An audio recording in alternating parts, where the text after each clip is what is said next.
Hello viewers, दृष्टि IAS के इस एपिसोड में आपका स्वागत है। शुरुआत करते हैं पिछले एपिसोड के अभ्यास प्रश्न से। तो अभ्यास प्रश्न है, मध्यवर्ती दिशा निर्देश एवं डिजिटल मीडिया आचार संहिता 2021 के संदर्भ में निम्नलिखित कथनों पर विचार कीजिए।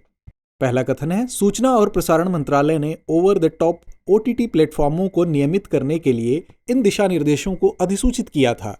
दूसरा कथन है, ये नियम ओटीटी प्लेटफॉर्मों के लिए त्रिस्तरीय शिकायत निवारण तंत्र स्थापित करते हैं। तीसरा कथन है, वे केंद्रीय फिल्म प्रमाणन बोर्ड की भागीदारी के बिना सामग्री के स्व-वर्गीकरण की सुविधा प्रदान करते हैं।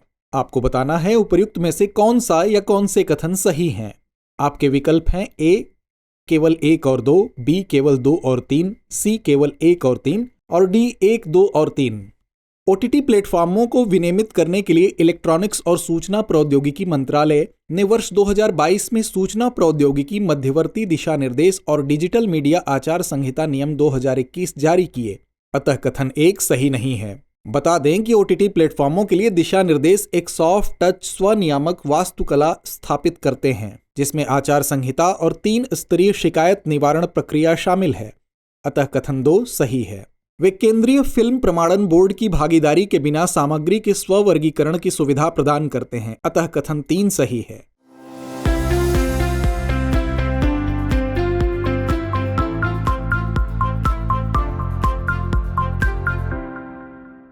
अब शुरुआत करते हैं आज के प्रश्नों से। तो पहला प्रश्न है, भौगोलिक संकेतक जीआई के संबंध में निम्नलिखित कथनों पर विचार कीजिए। पहला कथन है, यह कृषि मंत्रालय द्वारा प्रदान किया जाता है।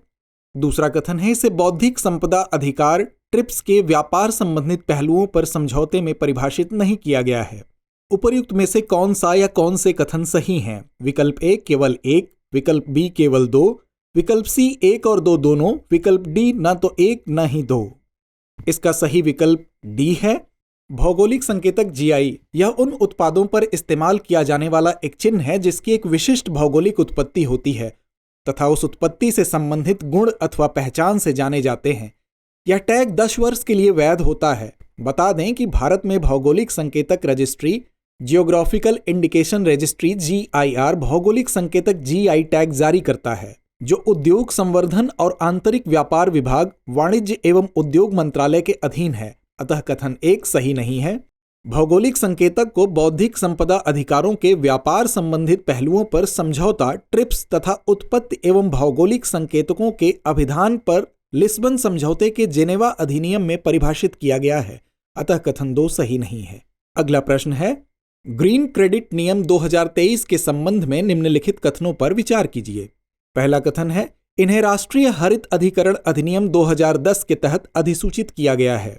कथन 2, ये नियम स्वैच्छिक पर्यावरणीय सकारात्मक कार्यों को प्रोत्साहन देने के लिए एक व्यवस्था को स्थापित करते हैं, जिसके परिणाम स्वरूप ग्रीन क्रेडिट जारी किए जाते हैं। तीसरा कथन है, इसके अंतर्गत ग्रीन क्रेडिट का सृजन कार्बन क्रेडिट स्कीम 2023 के तहत प्रदान किए गए कार्बन क्रेडिट से स्वतंत्र रूप से संचालित है। उपर्युक्त युग्मों में से कौन सा या कौन से सुमेलित हैं? विकल्प ए केवल 1 और 2, विकल्प 2 केवल 2 और 3, विकल्प सी केवल 3 या विकल्प डी 1, 2 और 3। तो आइए जानते हैं ग्रीन क्रेडिट नियम 2023 के संबंध में। प्रधानमंत्री द्वारा COP28 के दौरान ग्रीन क्रेडिट पहल का शुभारंभ किया गया था। यह पर्यावरण के लिए जीवन शैली अथवा लाइफ आंदोलन के अंतर्गत सरकार की एक महत्वपूर्ण पहल है। ग्रीन क्रेडिट नियम 2023 को राष्ट्रीय हरित अधिकरण अधिनियम 2010 के तहत अधिसूचित नहीं किया गया है, बल्कि उन्हें पर्यावरण संरक्षण अधिनियम 1986 के तहत 12 अक्टूबर 2023 को अधिसूचित किया गया। अतः कथन 1 सही नहीं है। ये नियम स्वैच्छिक पर्यावरणीय सकारात्मक कार्यों को प्रोत्साहन देने के लिए एक व्यवस्था को स्थापित करते हैं, जिसके परिणाम स्वरूप ग्रीन क्रेडिट जारी किए जाते हैं। अतः कथन 2 सही है। ग्रीन क्रेडिट नियम 2023 के अंतर्गत ग्रीन क्रेडिट का सृजन कार्बन क्रेडिट ट्रेडिंग स्कीम 2023 के तहत प्रदान किए गए कार्बन क्रेडिट से स्वतंत्र रूप से संचालित है। अतः कथन 3 सही है। अगला प्रश्न है, विधि का नियम सूचकांक रूल ऑफ लॉ इंडेक्स निम्नलिखित में से किसके द्वारा जारी किया जाता है? विकल्प ए विश्व न्याय परियोजना, विकल्प बी एमनेस्टी इंटरनेशनल, विकल्प सी विश्व बैंक या विकल्प डी आर्थिक सहयोग एवं विकास संगठन OECD। उत्तर है विकल्प ए विश्व न्याय परियोजना। विधि का नियम सूचकांक वस्तुतः यह विश्व न्याय परियोजना वर्ल्ड जस्टिस प्रोजेक्ट के तहत जारी किया जाता है। World justice project rule of law index 2023 विश्व के 142 देशों और न्याय क्षेत्रों का आकलन करता है। लगातार छठे वर्ष अधिकांश देशों में कानून के शासन में गिरावट आई है। भारत ने इस वर्ष इसमें 79वां स्थान हासिल किया है, अतः विकल्प ए सही है। अगला प्रश्न है, कार्बन सीमा समायोजन तंत्र carbon border adjustment mechanism CBAM के संबंध में निम्नलिखित कथनों पर विचार कीजिए। कथन 1 है, यह कार्बन उत्सर्जन में कटौती करने के लिए यूरोपीय संघ की एक अभूतपूर्व रणनीति है। कथन 2, यह प्रारंभ में सीमेंट, लोहा, स्टील, एल्यूमीनियम, उर्वरक, बिजली और हाइड्रोजन जैसे कार्बन सघन आयात पर ध्यान केंद्रित करेगा, जो कार्बन उत्सर्जन का सबसे अधिक जोखिम पैदा करते हैं। कथन 3 है, CBAM लागत बढ़ा सकता है और यूरोपीय संघ में भारत की निर्यात प्रतिस्पर्धात्मकता को कम कर सकता है। उपर्युक्त में से कितने कथन सही नहीं हैं? विकल्प ए केवल 1, विकल्प बी केवल 2, विकल्प सी सभी 3 या विकल्प डी इनमें से कोई नहीं। उत्तर है विकल्प डी इनमें से कोई नहीं। वस्तुतः कार्बन सीमा समायोजन तंत्र यह उत्सर्जन में कटौती करने के लिए यूरोपीय संघ की एक रणनीति है, अतः कथन 1 सही है। साथ ही यह यूरोपीय संघ के महत्वाकांक्षी फिट फॉर 55 एजेंडा के केंद्रीय स्तंभों में से एक है। इससे घरेलू उत्पादों और आयात के बीच कार्बन की कीमत बराबर हो जाएगी। CBAM प्रारंभ में सीमेंट, लोहा, स्टील, एल्यूमीनियम, उर्वरक, बिजली और हाइड्रोजन जैसे कार्बन सघन आयात पर ध्यान केंद्रित करेगा, जो कार्बन उत्सर्जन का सबसे अधिक जोखिम पैदा करते हैं, अतः कथन 2 सही है। CBAM लागत में वृद्धि कर सकता है और यूरोपीय संघ को भारतीय निर्यात की प्रतिस्पर्धात्मकता को कम कर सकता है, अतः कथन 3 भी सही है। मुख्यतः यह स्टील और एल्यूमीनियम जैसे क्षेत्रों में यूरोपीय संघ के साथ भारत के व्यापार का एक बड़ा हिस्सा है। अगला प्रश्न है, सामग्री उद्यम और प्रामाणिकता गठबंधन C2PA के संबंध में निम्नलिखित कथनों पर विचार कीजिए। कथन 1 है, भारत के नेतृत्व में इस पहल का अनावरण सितंबर 2023 में किया गया था। कथन 2 है, यह मीडिया सामग्री के स्रोत और इतिहास को प्रमाणित करने के लिए तकनीकी मानकों के विकास के माध्यम से ऑनलाइन भ्रामक सूचना के प्रसार को नियंत्रित करता है। उपर्युक्त कथनों में से कौन सा या कौन से सही हैं? विकल्प ए केवल 1, विकल्प बी केवल 2, विकल्प सी 1 और 2 दोनों या विकल्प डी न तो 1 न ही 2। उत्तर है विकल्प बी केवल 2। सामग्री उद्यम और प्रामाणिकता हेतु गठबंधन C2PA भारत के नेतृत्व वाली पहल नहीं है, अतः कथन 1 सही नहीं है। C2PA हेतु गठबंधन वॉशिंगटन स्थित गैर लाभकारी संयुक्त विकास फाउंडेशन की एक परियोजना है, जो कंटेंट ऑथेंटिसिटी इनिशिएटिव CAI और प्रोजेक्ट के प्रयासों को एक साथ लाती है। इसकी स्थापना फरवरी 2021 में माइक्रोसॉफ्ट और एडोब द्वारा की गई थी। इसमें ARM, BBC, इंटेल एवं ट्रूपिक शामिल हैं। यह मीडिया सामग्री के स्रोत तथा इतिहास या उद्यम को प्रमाणित करने के लिए तकनीकी मानकों के विकास के माध्यम से ऑनलाइन भ्रामक सूचना के प्रसार को नियंत्रित करता है, अतः कथन 2 भी सही है। अगला प्रश्न है, भारत संयुक्त अरब अमीरात अर्थात UAE के संबंधों के संबंध में निम्नलिखित कथनों पर विचार कीजिए। कथन 1 है, भारत संयुक्त अरब अमीरात व्यापक आर्थिक साझेदारी समझौता CEPA 1 दशक से अधिक समय में किसी प्रमुख भागीदार के साथ भारत का पहला व्यापार समझौता है। कथन 2 है, भारत ने अंतिम प्रमुख FTA पर हस्ताक्षर वर्ष 2011 में जापान के साथ किया था। उपर्युक्त कथनों में से कौन सा या कौन से कथन सही हैं? विकल्प ए केवल 1, विकल्प बी केवल 2, विकल्प सी 1 और 2 दोनों या विकल्प डी न तो 1 न तो 2। उत्तर है विकल्प सी।